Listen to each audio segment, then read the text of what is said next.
dipimpin oleh Dr. Kiai Haji Ali Sidromali CMA. Selanjutnya mari kita ikuti bersama tausiah dan juga ditutup dengan doa oleh Kiai Haji Abdullah Jimnastiar atau A'agim. Kepada A'agim, mangga kami persilahkan dengan hormat.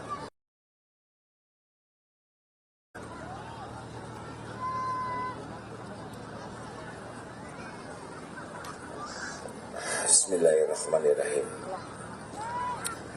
Assalamualaikum warahmatullahi wabarakatuh.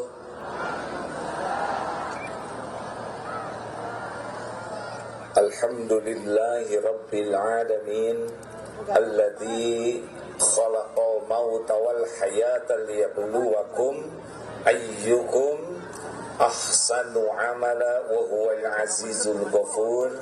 Allahumma salli wa sallim wa barik ala sayyidina Muhammad wa ala alihi wa ashabihi ajma'in. Wahai Allah yang maha menatap, berkahi majlis yang Kau takdirkan ini. Luruskan niat kami ya Allah, agar benar-benar pertemuan ini hanya mencari ridho-Mu. Wahai Allah pemberi ilmu, karuniakan kepada kami ilmu yang manfaat, ilmu yang menguatkan keyakinan kami kepadamu, ilmu yang membuat sisa umur ini penuh berkah. Ya Allah, lindungi pertemuan ini dari apapun yang tidak Engkau ridhoi. Taqabbal minna ya arhamar rahimin, innaka antas samiul alim. Amin ya rabbal alamin. Hadirin, apakah Allah sedang menyaksikan pertemuan inikah? Adakah yang tidak disaksikan Allah? Jawab. Apakah Allah tahu pikiran kita? Allah tahu niat di hati kita? Apakah Allah menyaksikan setiap dosa dan maksiat kita? Yakin? Kenapa kita masih dihargai orang lain? Karena Allah masih menutupi aib, dosa, kejelekan, kekurangan, dan kesalahan kita. Mudah-mudahan selain ditutupi juga dihapuskan seluruhnya. Alhamdulillah, terima kasih Pak Yai, Pak Menteri, para pimpinan, para ulama, dan semua yang hadir. Kalau saya lihat dari depan ini wajahnya ada kemiripan. Ini wajah-wajah bakal meninggal semuanya. Benar atau benar? Kita ini dalam antrian kullu nafsin dha'iqatul maut. Kita benar-benar makin hari makin dekat dengan saat perpisahan. Orang yang paling cerdas dalam pandangan Islam, aksaruhum lil mauti dzikra, orang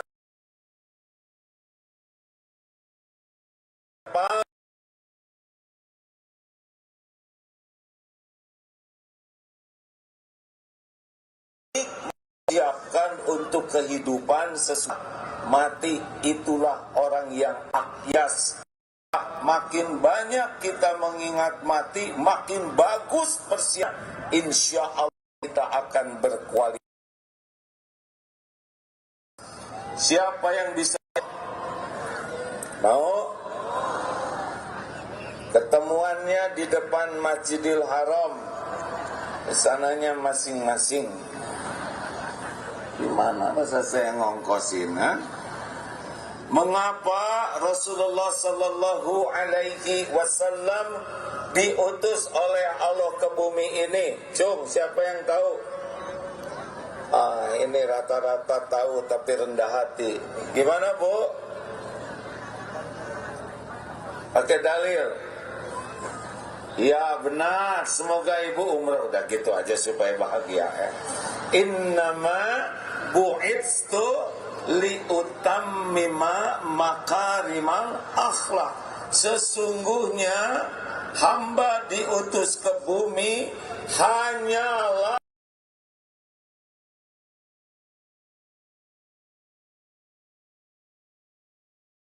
Sallallahu Alaihi Wasallam berjuang tidak mengenal lelah, pagi, siang, malam.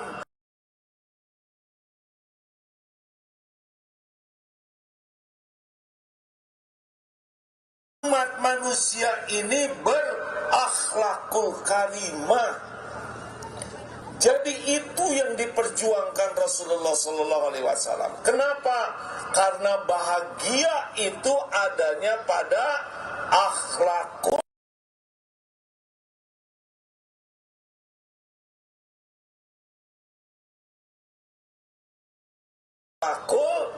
Jawab hadirin. Jadi kalau ibu ingin ibu harus punya akhlakul.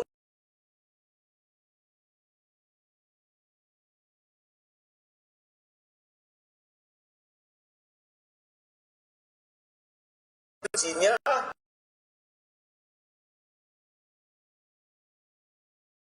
orang Islam yang paling benar pemahaman Islam. Jangan lihat sorbannya, jangan lihat casingnya, tapi lihat.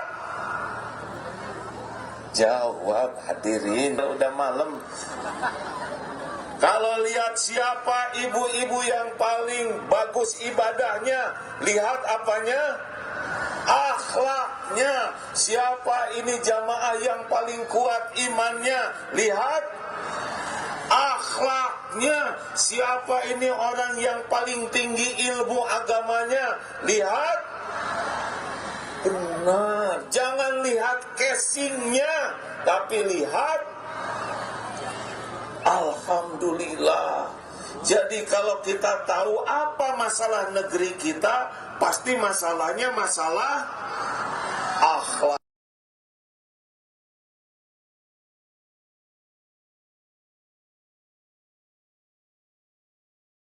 Juga kalau akhlak tidak bagus tidak ada artinya. Coba ini, sudah tenang, biasa aja. Belum selesai. Bu, ibu, maukah punya menantu ganteng? Udah ganteng, pintar. Udah ganteng, pintar, banyak uangnya mau? Tapi akhlaknya bejat. Tuh, ada harapan. Yang kurang ganteng, kurang pintar, kurang duit, akhlak mulia, itu sebetulnya yang dicari orang. Indonesia ini bukan masalah politik, tapi masalah akhlak dalam berpolitik. Betul? Ya sudah, kalau sudah paham semua, sudah sajalah. Pertanyaannya, akhlak itu datang dari ala inna fil jasad mudghah al jasadu kullu wa idza fasadat fasadal jasadu kullu ala wahya al qalbu. Ketahuilah dalam jasad ini ada segumpal daging, kalau dia baik, baik seluruhnya, kalau dia jelek, jelek seluruhnya. Itulah yang dinamakan qalbu, hati. Maka kalau di negeri ini pendidikan hatinya kurang, pasti akhlaknya juga kurang baik. Nah, pertanyaannya, hati yang bagaimana? Bu, Pak, nanti di berita-berita ya, kalau ada ditangkap masalah kejahatan, keburukan, itu penyebab, kalau disimpulkan sederhana, dua kuncinya yang menyebabkan orang akhlaknya jelek. Satu,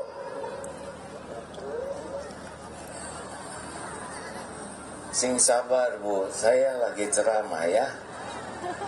Akhlak itu reaksi spontan, jadi celetak-celetuk itu bagian dari akhlak. Sabar. Iya, ini nggak jelas, kalau lagi begini nggak kelihatan akhlak aslinya. Akhlak asli itu nanti reaksi spontan. Kalau ada kejadian yang disukai, tidak disukai, keluar itu reaksi kita. Nah, kalau reaksinya baik, insya Allah dia baik hatinya. Tapi kalau reaksinya jelek, nah itu misal ya, sederhananya sedang duduk, ada yang buang angin. Tuh. Nah, itu akhlak sekitarnya kelihatan. Kalau yang akhlaknya kurang baik, dia ngikut. Ibu, jangan kentut di sini. Bagaimana jangan? Udah. Kalau yang akhlaknya baik, bagaimana? Tuh, alhamdulillah. Berarti telinga saya normal, bisa mendengar suara selembut ini. Tiba-tiba tercium, saya nggak kena COVID. Lihat si ibu lagi nunduk, langsung berbaik sangka. Si ibu pasti udah mati-matian nahan, tapi nggak ketahan. Saya harus jaga perasaannya. Bu, tenang aja, nggak kedengaran kan. Nah, jadi ibu tenang. Jarang yang kayak gitu ya. Lanjut. Orang akhlaknya kurang baik karena dua hal minimal. Satu, tidak paham kebenaran. Artinya dia jarang belajar agama dengan benar. Kalau orang tidak belajar agama, dia tidak kenal Allah. Itu yang jadi masalahnya. Jadi akhlak itu berbanding lurus dengan tingkat iman. Makin kuat iman seseorang, makin bagus akhlaknya. Kurang iman seseorang, kurang bagus akhlaknya.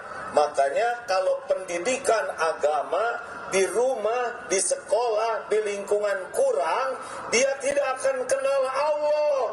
Kalau tidak kenal Allah, dia pasti punya Tuhan yang lain.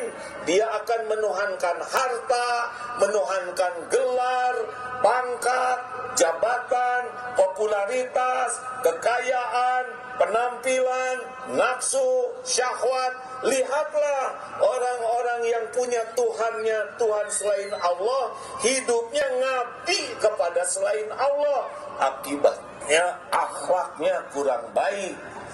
Jadi tidak mungkin orang berakhlakul karimah kalau tidak yakin ke Allah. Jelas? Ibu pengen anak akhlaknya baik, tapi anak gak belajar agama, tidak pernah ikut pengajian. Itu susah berakhlakul karimah. Ada suami yang nyeletuk, istri obat sehari 3 kali, tapi kenapa yang berubah cuma seragamnya, bukan akhlaknya? Gimana nih, Bu? Gimana nih? Yang rubah kerudungnya aja, Bu. Nah, itu udah lebih baik daripada tidak ke pengajian ya. Waduh, senang. Lanjut. Penyebabnya yang kedua, satu, lemah ilmu agama. Jadi maaf ya, kan sekarang ada, ini aparat itu kelakuan gini, ini begini, itu begitu.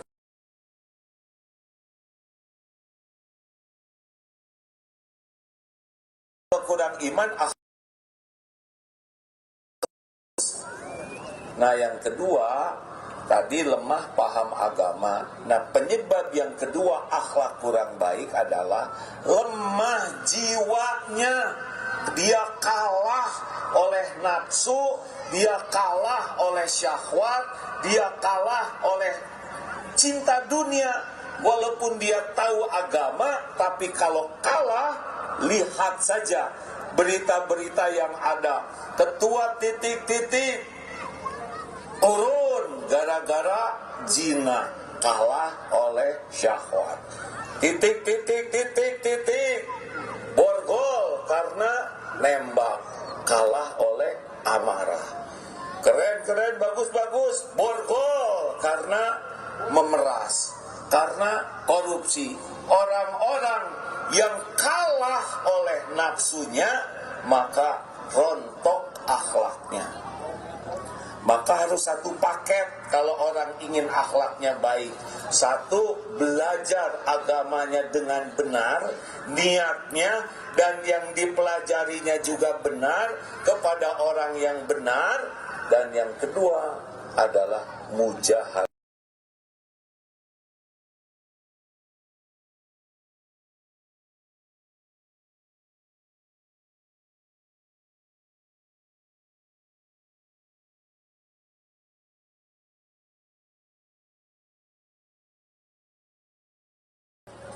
Saya mah rada susah ceramah yang susah-susah ya, itu bagian Ustaz.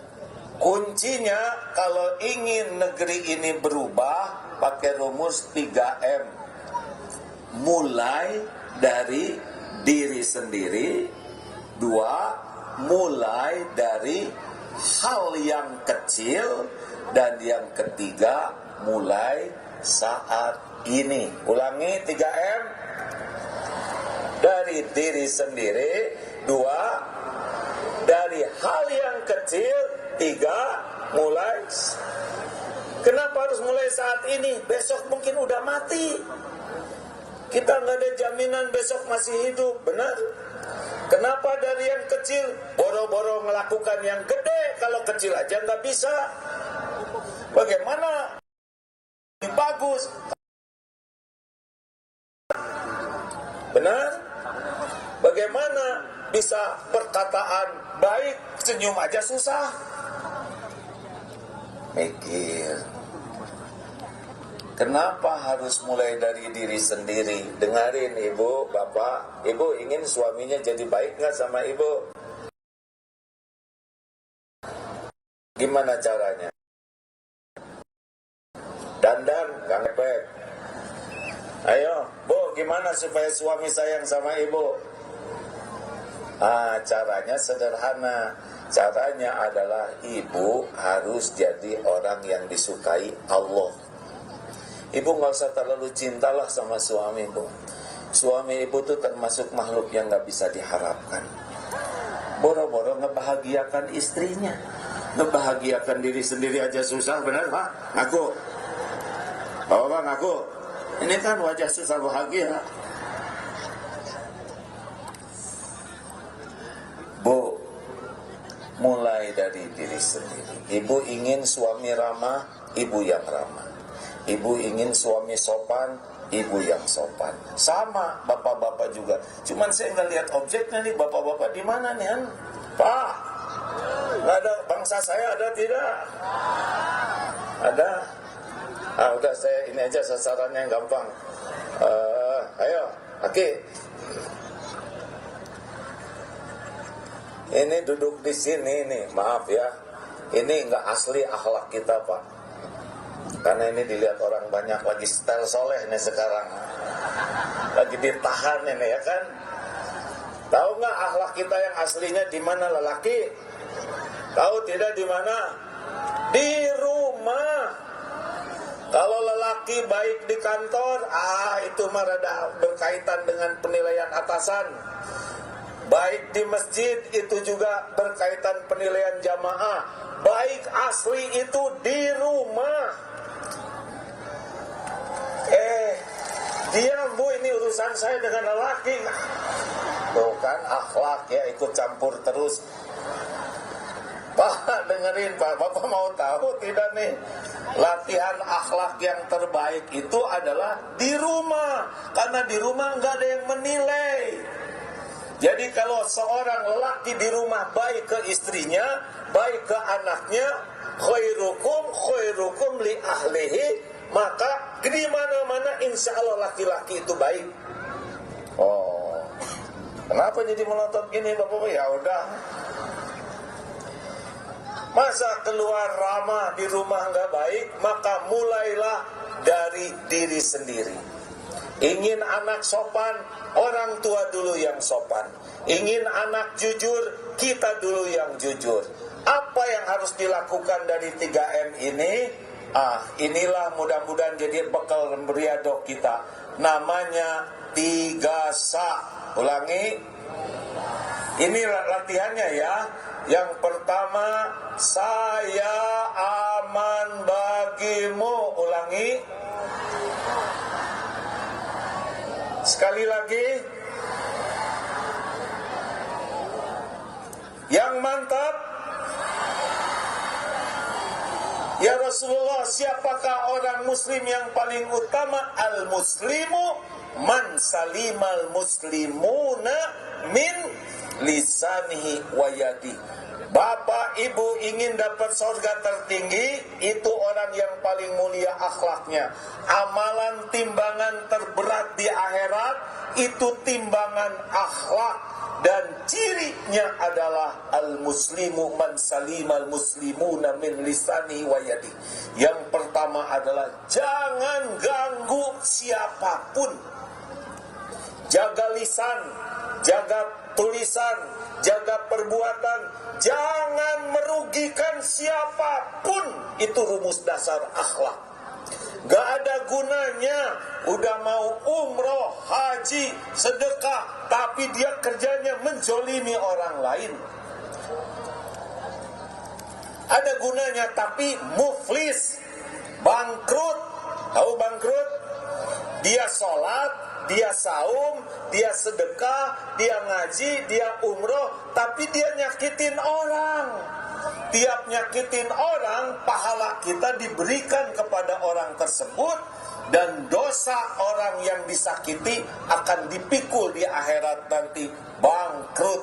Makanya kalau merasa sholat jarang khusyuk, ibadahnya dikit, sedekahnya masih dikit, jangan merugikan siapapun. Halo? Setuju tidak? Jangan celetak-celetuk sembarangan. Diem. Jangan banyak komentar. Sekali kita ngomong jelek, Allah dengar tidak? Dicatat tidak? Ada balasannya tidak? Ngejungkel kita gara-gara mulut kita. Jangan suka ikut campur ngomentarin orang. Jangan suka mencela. Jangan suka caci maki. Itu dilarang dalam Islam. Orang yang tidak terjaga mulutnya akan binasa oleh mulutnya. Jaga lisan. Ibu, udah gak usah banyak bunyi, kecuali yang baik aja. Saya senang di sini tidak ada yang merokok. Shh, diam. Saya suka khawatir lihat yang merokok. Kenapa? Karena tiap ngisep rokok, sesudah kan dihembuskan. Nah, si asapnya itu kena ke orang lain. Orang lain belum tentu ridho. Orang yang tidak ridho teraniaya, lalu dia ngeluarin doa, bisa celaka itu yang merokok. Makanya para perokok banyak yang hidupnya menderita, bermasalah, besar kemungkinan karena asap rokoknya ngeracunin orang dan orang tidak ridho. Makanya kepada para perokok, nih anjuran saya sederhana aja, supaya aman, kalau ngerokok itu nggak usah dinyalain, dikunyah, aman, betul? Kalaupun mau ngerokok, dibungkus kepalanya pakai kantong semen, isep sendiri tuh racunnya. Setuju, Bu? Jangan-jangan kan sekali ngerokok 30.000. Berapa sih? Berapa, Pak? Nggak ngaku. 30.000. Sehari 2 bungkus berapa? 60. Sebulan 1.800.000. Setahun 100. Pak, hitungin Pak. Aku benar. Berapa sih? Setahun 20 juta. Jumatan 2.000. Sebulan 8.000. Setahun 96.000. Ngerokok 20 juta. Gimana itu, Han? Makanya berhentilah hadirin merugikan keluarga hanya dengan dibakar uangnya pakai rokok. Setuju Ibu-ibu?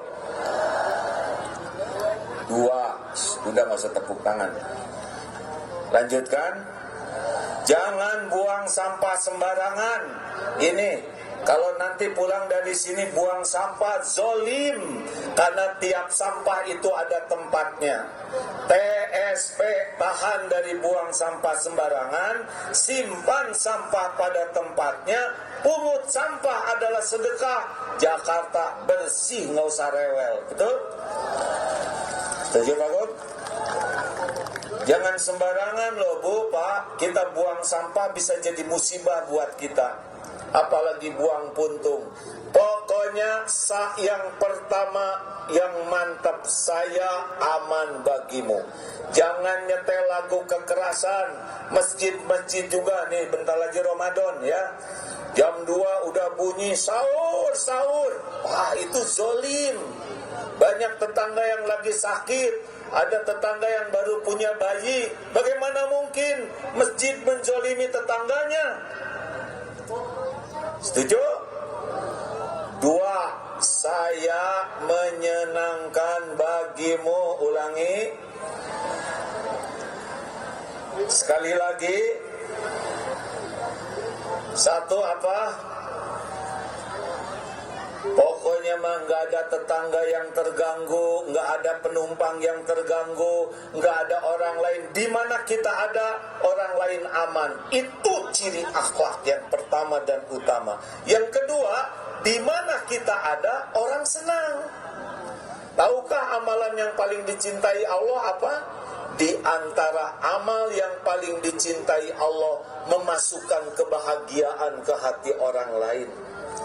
Warga Jakarta ini, Pak Gub, bagaimana dicanangkan, diperdakan aja. Ciri warga Jakarta 5S. Senyum, salam, sapa, sopan, santun. Coba.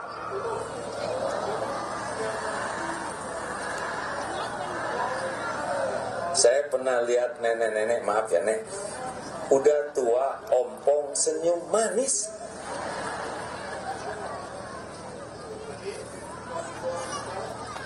Lanjut. Senyum itu sedekah. Pernah tebak? Saya senyum tidak nih?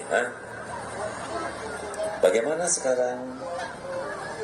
Senyum itu bukan masalah bibir, tapi masalah hati ingin membahagiakan orang. Kenapa lihat suami tidak senyum, Bu? Kenapa suami lihat istri tidak senyum? Sedangkan Rasulullah SAW, tiap sahabat berjumpa dengan beliau, cerah, senyum. Wajah cerah itu sedekah. Salam. Selamat pagi. Siapa yang diselamatin? Kita selamat enggak? Assalamualaikum. Semoga Allah memberikan keselamatan bagimu. Warahmatullah. Semoga Allah mencurahkan kasih sayang. Wabarakatuh. Semoga penuh kebaikan yang banyak dan langgeng. Tidak ada tandingannya. Sebarkan salam kepada yang dikenal maupun tidak dikenal. Sapa. Udah pada nyapa belum? Sapa dengan sopan, dengan ramah. Insya Allah, jangan nanya yang tidak enak. Ibu, berapa kilo? Itu bukan nyapa, itu menjerumuskan ya. Ingat, gagal yang pertama. Sapa, biasakan menyapa. Ya, saya baru pulang dari Jepang kemarin, mereka pada nyapa. Kenapa orang nyapa? Kalau nyapa tuh jadi enak hati, sopan. Rasakan ini. Bandingkan dengan jempol. Enak mana? Enak mana? Tahu dari mana? Udah pernah ngemut jempol saya? Bandingkan dengan tangan terbuka. Enak mana? Kenapa? Karena yang mengeluarkan jari itu hati. Ketika ditunjuk ini nggak enak. Kenapa? Karena biasanya telunjuk ini ditunjuk kepada orang yang dianggap lebih rendah. Tidak ada yang berani nunjuk-nunjuk ke orang yang dihormati. Benar Pak Gub? Coba ada Pak Gubernur sini. Putung ini ya kan. Gubernur ke menteri. Pak Menteri bisa berantakan. Rasulullah memberikan tangan yang terbaik. Sopan itu enak. Kalau kita sopan, orang bahagia. Betul? Yang terakhir santun. Kenapa santun? Senang mendahulukan orang. Kita lewat, saya berkesan ke Pak Menteri, beliau usia lebih dari saya. Beliau ulama. Tapi ketika tadi turun di bis, ada perkataan beliau yang menarik. Maaf saya boleh bilang nih, Pak Yai. Beliau mendahulukan AA, silakan katanya. Karena sekarang AA yang jadi ulama. Lah biasanya beliau jadi ulama, tapi beliau merasa sedang jadi menteri, jadi mendahulukan ulama. Masya Allah. Terima kasih ini Pak Menteri. Saya dengan beliau sudah sering di Istiqlal. Beliau adalah orang tua, kakak, ya juga guru. Tetapi tadi ketika jalan tetap mendahulukan. Katanya ulama lebih dahulu. Inilah sikap santun. Masya Allah, alhamdulillah saya dapat pelajaran berharga. Halo. Terakhir, alhamdulillah.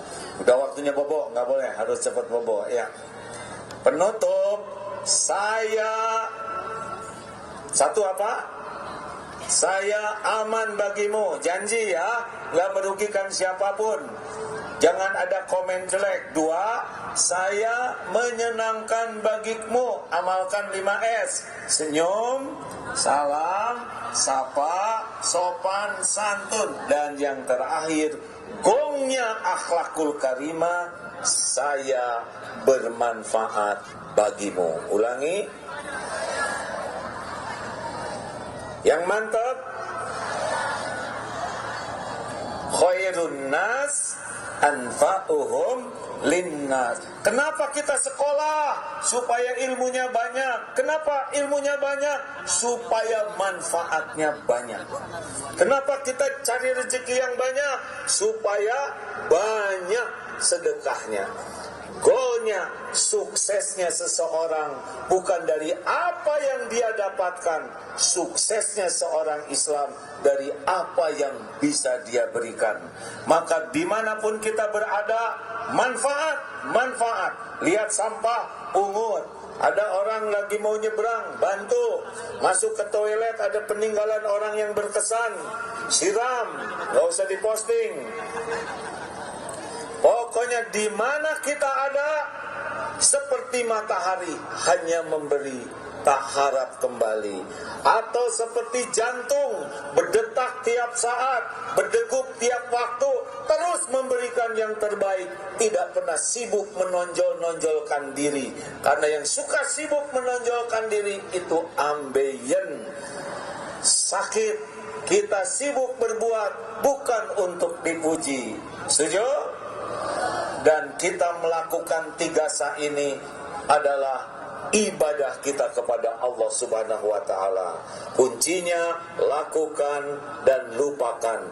Kita tidak perlu pujian orang, kita tidak perlu penghargaan orang, kita tidak perlu pengakuan orang. Tapi dimanapun kita berada, yang kita perlukan adalah Allah ridho kepada kita, jadi muslim yang berakhlakul karimah. Allahumma salli ala Sayyidina Muhammad wa ala alihi wa ashabihi ajma'in. Allahumma hadina li ahsanil akhlaq. Ya Allah, tunjukkan kepada kami akhlak yang mulia. Tiada yang dapat menunjuki kami selain hanya Engkau, ya Allah. Palingkan dari diri kami akhlak yang buruk. Tidak ada yang dapat memalingkan kami dari keburukan akhlak selain Engkau. Ya Allah, anugerahkan kepada kami jiwa yang takwa. Bersihkan jiwa kami ini, ya Allah. Hadirkan kebaikan dimanapun kami ada. Ya Allah, jadikan kami bukti indahnya agamamu. Pilihlah kami menjadi jalan maslahat bagi sebanyaknya makhlukmu. Ya Allah, pilihlah kami menjadi jalan keberkahan bagi negeri ini. Ya Karim, karuniakan kepada kami para pemimpin yang berakhlak mulia, para pemimpin yang imannya kuat, para pemimpin yang tidak tertipu oleh hawa nafsu. Ya Allah, berkahilah negeri kami ini ya Karim. Rabbana atina fid dunya hasanah wa fil akhirati hasanah wa qina azabannar. Amin ya Allah ya rabbal alamin. Assalamualaikum warahmatullahi wabarakatuh. Waalaikumsalam warahmatullahi wabarakatuh. Jazakallahu khairan katsira. Terima kasih hatur nuhun pisan Agim yang telah hadir bersama kita pada malam hari ini pada acara muhasabah, zikir dan doa bersama.